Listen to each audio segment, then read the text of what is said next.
Hey everybody, it's Wes. On today's video, I'm going to cover some of the best things to do in Banff National Park. Banff is home to some of Canada's most beautiful landscapes, including the likes of Moraine Lake, Lake Louise, the Fields Parkway, and much, much more. If you're planning to spend 5 or more days visiting the park, then be sure to stick around until the end because I'll be covering enough can't-miss activities to fill out your entire trip. I'll be covering a mix of epic viewpoints that require minimal hiking to reach, along with some of my favorite hikes that range from easy to hard in terms of difficulty. I'll also highlight tons of useful tips to know before planning a trip here for yourself. For example, did you know that visiting Moraine Lake requires pre-arranged transportation? Reservations for shuttles going here can sell out well in advance, and if you don't put the time into properly planning your trip, you could end up missing out on an amazing view like this and way, way more. So sit back, relax, and enjoy the views while I walk you through some of the best things to do in Banff National Park.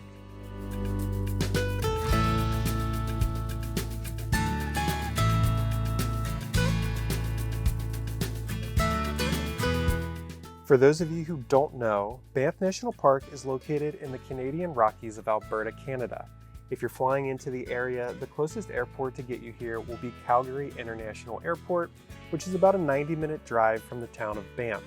The two best towns to book accommodations are the town of Banff itself, along with the nearby town of Canmore. We actually split our trip between these two towns during our visit, spending a few nights in each. This is a good approach if you can't decide on where to stay. Remember that most of the stops you'll want to visit during your trip are fairly spaced out and often require an hour or more of driving to reach. I'm going to group the activities on this video into 5 primary areas so that you can cut down on driving back and forth. You can see the best of each area by spending one day in each, which is why I recommend spending at least 5 full days visiting. The first area we're going to cover on today's video is the Moraine Lake area. Perhaps the most photographed spot in all of Banff National Park, views of Moraine Lake from the rock pile are tough to beat. Keep in mind that to reach Moraine Lake, you'll either need a Parks Canada shuttle reservation, commercial transportation, or to be staying at the Moraine Lake Lodge. It's also best to arrive here early in the morning before crowds of visitors have had a chance to congregate in the area. You can't miss the viewpoint. It's just past the primary parking lot and shuttle drop-off area. One of my favorite hikes in the park originates from this area as well, which is the hike to Sentinel Pass through Larch Valley. Reaching Sentinel Pass offers an incredible reward, a magnificent panorama that encapsulates the Valley of the 10 Peaks, Larch Valley, and Lake Ministima, all within a single frame. Looking in the opposite direction, you can gaze into Paradise Valley, a place I plan to explore on a future visit to Banff. The view from Sentinel Pass, especially into the Valley of the 10 Peaks, is tough to beat. This hike measures approximately 7 miles or 11 kilometers in total length. The distance can be covered by most hikers in roughly 4 hours excluding stops.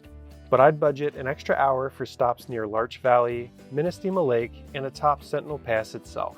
Just keep in mind that this hike has a significant amount of elevation gain with around 2,700 feet or 820 meters of gain, so it might be the toughest hike on today's video. If you're interested in learning more about this hike, I'll leave links in the cards and descriptions to a dedicated video and blog post I put together on how to prepare for it. If this hike seems too difficult or you have time for a second hike in the Moraine Lake area, consider checking out Constellation Lakes. This hike also originates near Moraine Lake, but is quite a bit easier to tackle than Sentinel Pass.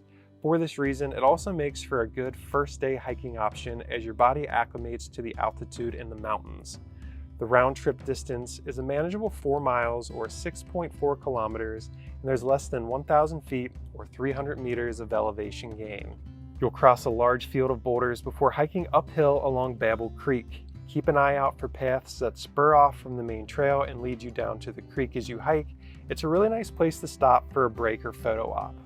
Once you reach the close end of Constellation Lakes, you'll be rewarded with views of Mount Babel, Quadra Mountain, and Bident Mountain. And if you're up for a challenge, you'll need to scramble across some fairly large boulders to reach the far end of Constellation Lakes. Once you're finished with your hike of choice in the Moraine Lake area, head back to the lodge for a cup of coffee at the cafe, a quick meal, or to browse the souvenir shop. The next activity on this video is to rent a canoe during your visit, and 3 of the most popular spots to rent a canoe in Banff are Moraine Lake, Lake Louise, and Emerald Lake. You don't need to canoe on all 3, but you should try it at least once. We opted to rent a canoe at Moraine Lake after hiking Constellation Lakes in the morning. Despite it being a busy, beautiful August afternoon, we really didn't have to wait in line for our rental. But keep in mind that wait times can vary widely between lakes and time of day. Although canoe rentals in this area aren't cheap, they are most certainly worth the expense. A 1-hour rental is plenty for most visitors, which gives you time to loop around the lake and take plenty of photos as you go. Moving on from Moraine Lake, our next stop will be the Lake Louise area of Banff National Park. No trip to the Canadian Rockies is complete without a stroll along the iconic Lake Louise. From the lakeshore, you'll be able to enjoy the vivid turquoise water and views staring down the Victoria Glacier. If your budget allows it, consider staying at the luxurious Fairmont Chateau Lake Louise, which is situated right on the lake. I'll leave a link to that hotel and some other lodging options in the area in the video description. When visiting Lake Louise, keep in mind that getting here can be a bit of a challenge. The main parking lot does allow for personal vehicles, but it typically fills up and closes around 7 a.m. during the peak summer season.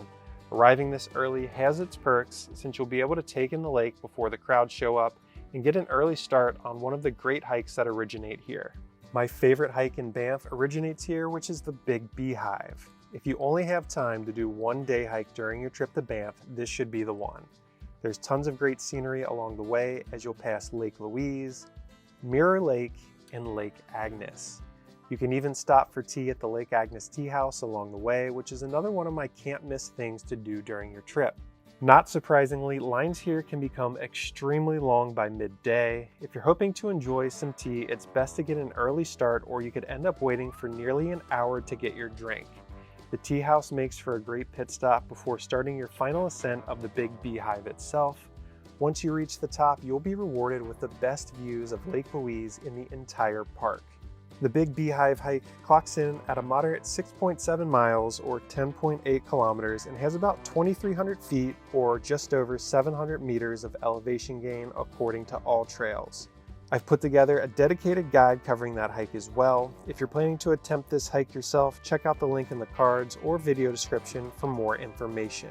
While we chose to round out this hike at the Lake Louise Viewpoint, there are 2 more areas you can tack on while you're here. Consider a quick detour to the Little Beehive or a lengthier visit to the Plain of 6 glaciers.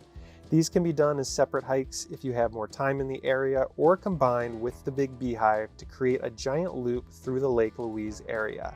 Now that we've covered the highlights around Lake Louise, let's switch gears and visit neighboring Yoho National Park.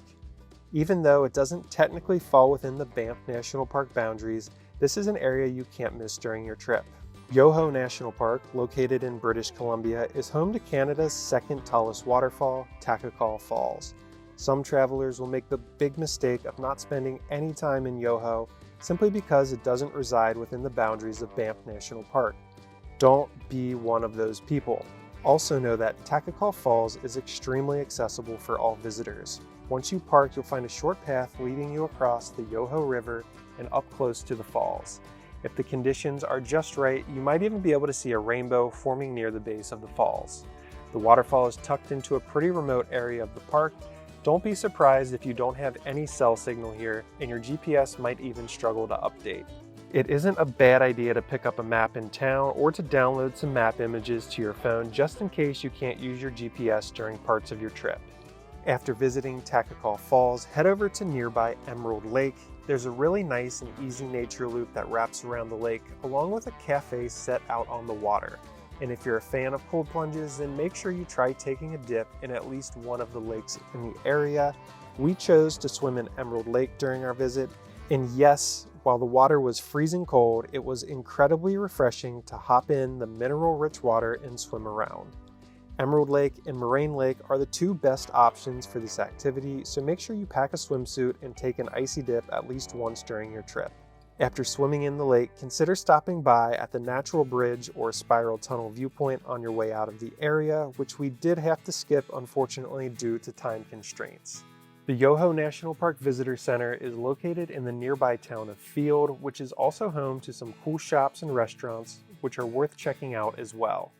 The next area we'll visit on today's video is the Fields Parkway, which is home to a number of great activities. My favorite stop in this area is the Patagonia Lake Upper Viewpoint. From Banff, you'll do about 1 hour of driving to reach Patagonia Lake. The drive along the Fields Parkway is incredibly scenic and widely considered one of the best road trips in the world. Once you've reached Patagonia Lake, you'll have an easy 1 mile or 1.6 kilometer round trip walk out to the viewpoint. Given its high accessibility level, expect crowds here, especially later in the day. While the viewing platform itself offers excellent views, my personal favorite place for photos is just below it. Keep an eye out for a path leading down below, which is usually less crowded. Other can't-miss stops along the Fields Parkway include Bow Lake, the Crowf Glacier, and Columbia Ice Fields. We spent time stopping at Bow Lake, which is located just off the parkway and makes for an easy pit stop not far from Patagonia Lake. The same is true for the Crowf Glacier, so keep an eye out for those pull-offs while driving. We ended up skipping the Columbia Ice Fields due to time constraints, but it's well worth the extra 2 hours of round-trip driving to hike out onto a glacier if you have time. Now would also be a good time to mention that I've also started offering group tours to Banff National Park. There are quite a bit of logistics involved when planning a trip to Banff, like securing shuttle reservations and mapping out all of your different stops. Instead of spending a few days putting together your trip, why not let me do the work for you? I'll serve as your guide for our group trip, so all you have to do is sit back, enjoy the views, and make tons of new friends with other travelers who have similar interests as you. We'll visit all of the spots mentioned in this video and more. There will be a link to my group trip itinerary in the video cards and description, so consider checking that out when you're finished watching this video. Moving on to the last area we'll discuss in this video is the town of Banff and nearby activities. Although many of the best mountain views in the area must be earned through hiking, getting atop Sulfur Mountain, which towers over Banff, is an exception. Located near the outskirts of town, visitors will find the Banff Gondola. The 8-minute-long gondola ride will ferry passengers to the top of Sulfur Mountain, where they can enjoy panoramic views of Banff and the surrounding landscapes. Once you reach the top, you'll also discover a visitor center, souvenir shop, bar, and restaurant. For the full experience, be sure to walk out on the boardwalk, which leads guests to a second lookout. Keep in mind that reservations for the gondola and restaurant located here frequently sell out in advance. Try visiting on a day with good visibility or around sunset for the best experience. During my last visit, forest fires had created hazy conditions that day, which obscured some of the views. If you're looking for something leisurely to do around the town of Banff, consider checking out the Cascade Gardens of Thyme. Take the walking bridge across the Bow River from the center of town and you'll stumble into this beautifully manicured botanical garden. This makes for a great wind-down activity after spending your morning out on a more rigorous hike. The gardens are free to explore and easy to reach on foot if you're staying in town. And if you're looking for a great spot to grab a meal while you're in town, be sure to check out the Three Bears Brewery. It's one of my favorite spots not only to grab a drink, but for a nice sit-down dinner. Shifting gears to one of the hikes closer to town, consider hiking to the Johnston Canyon Ink Pots. This is a great moderate difficulty hike to check out for your first day in the park. This 7-mile or 11.3 kilometer out and back trail tracks Johnston Creek from a paved suspended path out to 2 waterfalls. From there, the trail turns up into the forest and eventually leads hikers to the unique ink pot formations. The second half of this trail isn't too crowded, but if you wait to start, the first half where you'll encounter 2 waterfall viewing platforms gets unbearably crowded in the afternoon. This is one of my favorite hikes in the area, and I've also got a dedicated video that deep dives into what to expect. Check out the video cards and description for links to that as well. Next up, if you only stay in Banff, be sure to carve out an evening for stopping over in nearby Canmore. Canmore is home to the Three Sisters Viewpoint. Located on the outskirts of Canmore, you'll find a short path leading out to this viewpoint. Since reaching the viewpoint involves a negligible amount of walking, it's a really nice way to wind down after a busier morning. There were some small bodies of water that people were swimming in near here when we visited, but I'd probably pass on that and just bring some cold drinks and snacks to enjoy while you watch the Three Sisters light up during sunset. And if you're wondering the best time to plan your trip, late June through mid-August is prime time for visiting Banff during the summer to enjoy the scenery and some hiking. During this time, you'll enjoy the warmest weather, long hours of daylight for exploring the mountains and trails that are clear of snow at higher elevations. Prices will also be higher during this period, especially during July.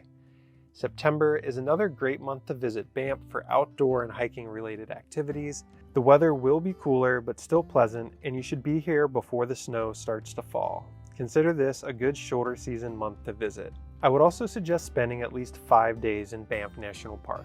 That should give you enough time to cover most of the highlights from this video. And as a reminder, like I mentioned earlier in this video, I've also started offering my own group trips to Banff. You'll get to travel with Wes, and I'll take care of all the trip planning and logistics. All you need to do is show up, enjoy the Canadian Rockies, and make a ton of new friends along the way. If you found this video helpful, be sure to check out my travel blog. I've published tons of helpful content around my favorite spots in Banff, including many of those covered in today's video. You can find links to that and more in the video description. You'll also find a link to my Banff small group trip that I mentioned a couple of times in today's video. Thanks for joining me on today's adventure. If you enjoyed this video, please give it a thumbs up, and don't forget to subscribe to Travel with Wes for more exciting travel tips and inspiration just like this. Until next time, safe travels, and thanks for watching.